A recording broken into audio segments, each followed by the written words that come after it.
تو یہ معمولی بات نہیں ہے. اسے بہت سیریسلی جو ہے پرائم منسٹر شہباز شریف صاحب کی حکومت کو اور فارن منسٹر بلاول زرداری بھٹو جو ہیں انہیں اس ایشو کو ایڈریس کرنے کی ضرورت ہے. یہ بہت سنگین ایشو ہے, یہ بہت امپورٹنٹ ایشو ہے, اسے آپ ڈاؤن پلے نہیں کر سکتے. اس کی نہ صرف پاکستان کے خارجہ تعلقات کے لیے بلکہ پاکستان کی انٹرنل پولیٹیکل اسٹیبلٹی کے لیے اس کی بہت امپورٹنس ہے. اگر افغانستان انسٹیبل ہوتا ہے, یہ ٹینشن ایسے ہی رہتی ہے, تو ہمارا پورا ارسٹوائل فاٹا جو اب خیبر پختونخوا کا حصہ ہے اور ہمارا خیبر پختونخوا کا پروونس جہاں پہ ہم نے بڑی اسٹیبلٹی دیکھی ہے 2013 کے بعد جہاں بڑی پاپولر گورنمنٹس رہی ہیں, اس سارے کے انسٹیبل ہونے کی پاسبلٹی جو ہے پیدا ہو جاتی ہے. چند دن سے مسلسل ایک رومرز جو ہیں وہ سرکولیٹ کر رہی ہیں کہ وزیرستان کے ایریا سے 400 کے قریب افغان طالبان جو ہیں جو آرم کیری کرتے تھے, ٹی ٹی پی کے لوگ جو ہیں وہ پہنچے سوات کے اندر, مالاکنڈ ڈویژن کے اندر, وہاں ان کو دیکھا گیا. کچھ بھتے وغیرہ کی بھی خبریں ہیں, رومرز ہیں, انکنفرمڈ ہیں. اس کے ساتھ اگر یہ چیزیں بھی شامل ہو جاتی ہیں تو اس میں خاصی سیریس اس کی امپلیکیشنز ہیں. اور مجھے لگ یہ رہا ہے کہ گورنمنٹ نے اس کو ابھی تک اس طرح سے لیا نہیں ہے اس سیریس ایشو کو جتنا سیریسلی پریزنٹ گورنمنٹ کو اسے لینا چاہیے اور پاکستان کے فارن آفس کو اس کو لینا چاہیے. اس کی ایک لحاظ سے ایک اور بھی امپورٹنس ہے because I want to move to the Pakistan domestic politics. اس وقت پاکستان کی ڈومیسٹک پالیٹکس کے اندر جو ایک انتہا درجے کی ٹینشن ہے, جو یہاں پر ایک پریشر کوکر ڈیولپ کر رہا ہے, وہ یہ ہے کہ پاکستان کی سب سے زیادہ بڑی پولیٹیکل پارٹی پاکستان تحریک انصاف, جو سب سے پاپولر پارٹی ہے former prime minister Imran Khan کی, وہ اس وقت 3 صوبوں کی زنجیر ہے. یہ وہ ٹرم ہے جسے ایک زمانے میں کہا جاتا تھا کہ پیپلز پارٹی جو ہے یہ بے نظیر جو ہے وہ پاکستان کے وفاق کی زنجیر ہے, یہ پیپلز پارٹی پاکستان کی وفاق کی زنجیر ہے. تو اس وقت پاکستان کے وفاق کی جو پولیٹیکل زنجیر ہے وہ پاکستان تحریک انصاف ہے, جس کو اوور ویلمنگ سپورٹ حاصل ہے خیبر پختونخوا میں, جس کو اوور ویلمنگ سپورٹ حاصل ہے پنجاب کے اندر, across Punjab, south Punjab, central Punjab, northern Punjab, upper Punjab, lower Punjab, اور اسی طرح اس پارٹی کو کراچی شہر کے اندر بہت مضبوطی حاصل ہے. اور ہماری تو رپورٹس یہ بھی ہیں کہ اگر سندھ میں یہ پارٹی پینیٹریٹ کرتی ہے تو وہاں یہ پیپلز پارٹی کے لیے ٹھیک ٹھاک مسئلہ جو ہے پیدا کر سکتی ہے. لیکن اس وقت جو ٹینشن ہے پاکستان کی ڈومیسٹک پالیٹکس میں اندرونی میں, وہ یہ ہے کہ اسی پارٹی کو ہر طرح کے طریقے سے سپریس کرنے کی کوشش کی جا رہی ہے. تو جو انٹرنل سپریشن ہے پاکستان کی سب سے بڑی وفاقی پولیٹیکل پارٹی کی, جس کی بڑی اسٹرانگ پریزنس ہے خیبر پختونخوا میں, اور اس کے ساتھ اگر ہمارے افغانستان کے ساتھ ٹینشنز ہوتے ہیں تو پھر اس کی بڑی serious domestic implications Pakistani politics کے لیے بن جاتی ہیں. اور پاکستان کی جو اس وقت ایک ہیجان آمیز اور ہیجان کی جو کیفیت ہے پاکستان کی سیاست میں, یہ ایک ایتھنک شکل بھی اختیار کر سکتی ہے. اس لیے as a nationalistic patriotic Pakistani whose heart feels for Pakistan all the time, میں بڑی التجا کرنا چاہتا ہوں to all the powers that matter in this country کہ اس ایشو کو بہت سیریسلی دیکھنے کی, سمجھنے کی, غور کرنے کی, تفکر کرنے کی, اینالائز کرنے کی ضرورت ہے, بیکاز اس کی بڑی گریو امپلیکیشنز ہو سکتی ہیں for the internal stability of Pakistan. ٹھیک ہے, یہ تو ہوگی ایک بات. اب آپ سن چکے ہیں, یہ ایک دن سے آپ سن چکے ہیں کہ فارمر پرائم منسٹر پاکستان جو ہیں وہ آج کے دن میں منڈے کے رات کے 9:30 بجے ایک ٹیلی تھون کریں گے فلڈ کے لیے فنڈ ریزنگ کرنے کے لیے. یہ ایک ایسی ڈیولپمنٹ ہے جس میں پہلے وہ ریلکٹنٹ تھے, نہیں کرنا چاہتے تھے. وہ کہہ رہے تھے میں آلریڈی بہت زیادہ اسٹریچ ہوا ہوں فنڈ ریزنگ کرنے میں, لیکن جب انہوں نے کچھ ایریاز کو وزٹ کیا ڈیرہ اسماعیل خان وغیرہ میں, ان کا مائنڈ چینج ہو گیا. اور جہلم کا جو ان کا جلسہ تھا 27 تاریخ کا, وہاں انہوں نے اعلان کیا عمران خان صاحب نے کہ میں یہ فنڈ ریزنگ کروں گا. اور انہوں نے کہا کہ ہماری حقیقی آزادی کی جو جدوجہد ہے جلسوں کی شکل میں وہ بھی جاری رہے گی, اور فلڈ کے لیے ہم فنڈ ریزنگ بھی کریں گے. اس حوالے سے انہوں نے ایک چھوٹا سا ویڈیو میسج بھی شیئر کیا اپنے ٹویٹر ہینڈل پہ, جس کی امیج ہم آپ کو دکھا سکتے ہیں, اور سیریز آف ٹویٹس بھی کیے جس میں انہوں نے یہ وضاحت کی کہ ڈاکٹر ثانیہ نشتر جو ہیں وہ اس کمیٹی کو ہیڈ کریں گی, جو اس فنڈ کی جو فنڈ ریزنگ ہوگی ورلڈ وائڈ یہ فنڈ ریزنگ ہوگی, اس کی ڈسبرسمنٹ ہوگی ٹو خیبر پختونخوا, پنجاب اور شاید اور پروونسز میں بھی اس کی ڈسبرسمنٹ ہو سکتی ہے حسب ضرورت. اب صورتحال بڑی انٹرسٹنگ ہے پولیٹیکل ڈائمینشن میں. وہ یہ ہے کہ عمران خان کی جو لائیو اسپیچز ہیں, جو لائیو پریزنس ہے, اسے سینسر کیا گیا ہے پاکستان کے ٹیلی ویژن چینل میں. پیمرا نے اسے کیا ہوا ہے, ٹیلی ویژن چینلز کو اجازت ہی نہیں ہے کہ وہ عمران خان کی لائیو اسپیچز دکھا سکے. اور اسی وجہ سے ہم نے دیکھا کہ عارف حمید بھٹی صاحب, جنہوں نے عمران خان کا لیاقت باغ کا جلسہ جو ہے وہ بہت زیادہ دکھایا تھا, ان کو ان کی پوزیشن سے ہٹا دیا گیا ہے.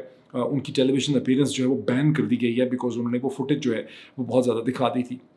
تو رات کے 9:30 بجے کیا عمران خان کی جو ٹیلی تھون ہے اسے پاکستان کے ٹیلی ویژن چینل دکھائیں گے؟ کیا ان کو دکھانے کی اجازت ملے گی؟ 500 سے زیادہ جو ڈیجیٹل پلیٹ فارمز ہیں ورلڈ وائڈ وہ اسے دکھائیں گے. اور شاید پاکستان کے ٹیلی ویژن چینلز کے لیے بہت اچھا موقع ہے, پیمرا کے لیے, یہ پاکستان کی کورٹس کے لیے, کہ وہ اس موقع کا فائدہ اٹھائیں ایک اچھے کاز میں، اور عمران خان کی ٹیلی ویژن پریزنس جو ہے اس کو ریزیوم کر دیں. یہ تو ہوگی ٹیلی تھون کے حوالے سے، ظاہر ہے اس کا جو امپیکٹ ہوگا ہم بات کریں گے. ایک لاسٹ میں کامنٹ کر دوں کہ کل جب میں نے وی لاگ کیا تو اس کے اوپر میں نے دیکھا کہ بڑے لوگوں کے بڑے ڈپریسنگ قسم کے کامنٹس تھے. وہ سمجھتے ہیں کہ پاکستان میں جو ویو آف سپریشن ہے اس میں عمران خان کو ختم کر دیا جائے گا، شاید ان کو مار دیا جائے گا، ان کو سپریس کر دیا جائے گا، ان کو ڈسکوالیفائی کر دیا جائے گا، اور پاکستان کی پوری سیاست جو ہے وہ ایک ریورسل کی طرف جا رہی ہے، 1970s کی طرف جا رہی ہے، اور خدا جانے کہ پاکستان کا کیا ہوگا.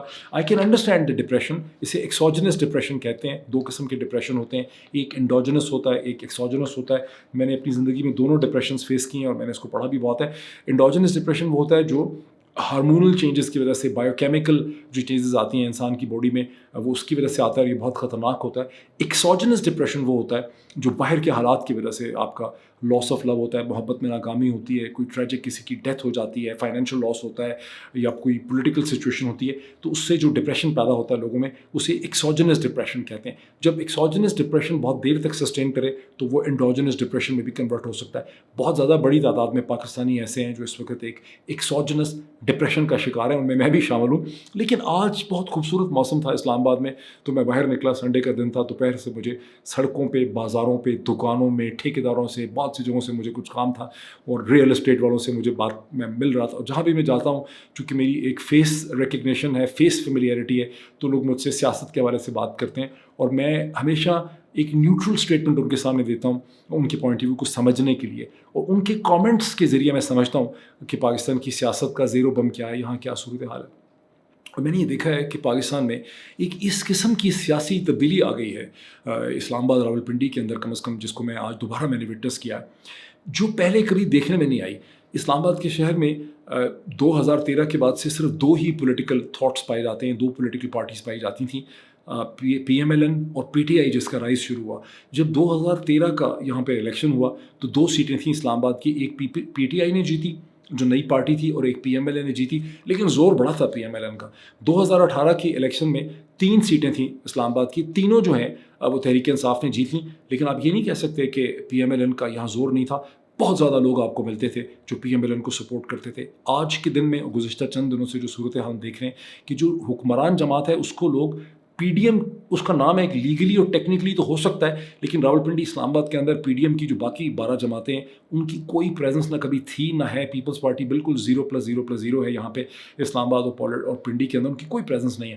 یہاں ساری پریزنس ہوتی تھی پی ایم ایل این کی. اس وقت صورتحال یہ ہے کہ اگر میں ایسے لوگوں سے بھی ملتا ہوں جن کی باتوں سے یہ لگتا ہے کہ وہ پی ایم ایل این سے سمپیتھیٹک بھی ہیں یا اس کے سپورٹر بھی ہیں، وہ آج پی ایم ایل این کو سپورٹ نہیں کرنا چاہ رہے کھل کے. وہ پی ایم ایل این کے خلاف بات کر رہے ہیں اور پی ایم ایل این کے سپورٹرز کی بھی خلاف بات کریں. بہت بڑی سیاسی تبدیلی آ چکی ہے. میں نے لوگوں سے پوچھا کہ نواز شریف صاحب واپس آئیں گے، جان پڑ جائے گی پی ایم ایل این میں. لوگوں نے بہت جو ہے اس کے بارے میں شک کا اظہار کیا. انہوں نے کہا کہ یہ شاید آج سے چند مہینے پہلے، چند سال پہلے نواز شریف صاحب کے آنے سے فرق پڑ جاتا، لیکن اسٹیج پہ جو نواز شریف صاحب کا سننا ہے کہ وہ سپٹمبر کے آخر تک واپس آ جائیں گے، ان کے آنے سے بھی کوئی بہت زیادہ فرق نہیں پڑے گا. لوگ بڑے ڈیسپریٹ ہیں، لوگ بڑے غصے میں ہیں، اور وہ ایسی ایسی باتیں کر رہے ہیں جو میں دہرا نہیں رہا یہاں پہ، جو میں نے کبھی پہلے نہیں سنی. وہ تمام چیزیں جو شاید ان کو پتہ تھی، جو ان کے شکوک تھے مختلف جگہوں پہ، جو ان کے ذہنوں میں تھا، جو نالج ان کے پاس تھا، کرپشن کے حوالے سے، فائنینشیل حوالے سے، مس یوز کے حوالے سے، ابیوز آف اتھارٹی کے حوالے سے، وہ سب چیزیں وہ بات کرتے نہیں تھے. اب وہ کھل کے وہ بات کر رہے ہیں، اور بہت زیادہ ایک پریشر کوکر جو ہے وہ یہاں پہ ڈیولپ کر رہا ہے. میری پھر اس پہ میرا انالیسس کیا ہے کہ اس پریشر کوکر کا صرف ایک حل ہے کہ پاکستان میں جتنی جلدی ہو سکے free, fair and transparent election ہو جانے چاہیے. اگر یہ الیکشن نہ ہو سکے بہت جلدی، ان کا اعلان کم از کم نہ ہوا، صورتحال کو اس طرف نہ لے جایا گیا، تو یہ پریشر کوکر کسی اسٹیج پہ پھٹ ہی نہ جائے، اور اس کا مجھے بڑا شدید خطرہ ہے. Thank you so much.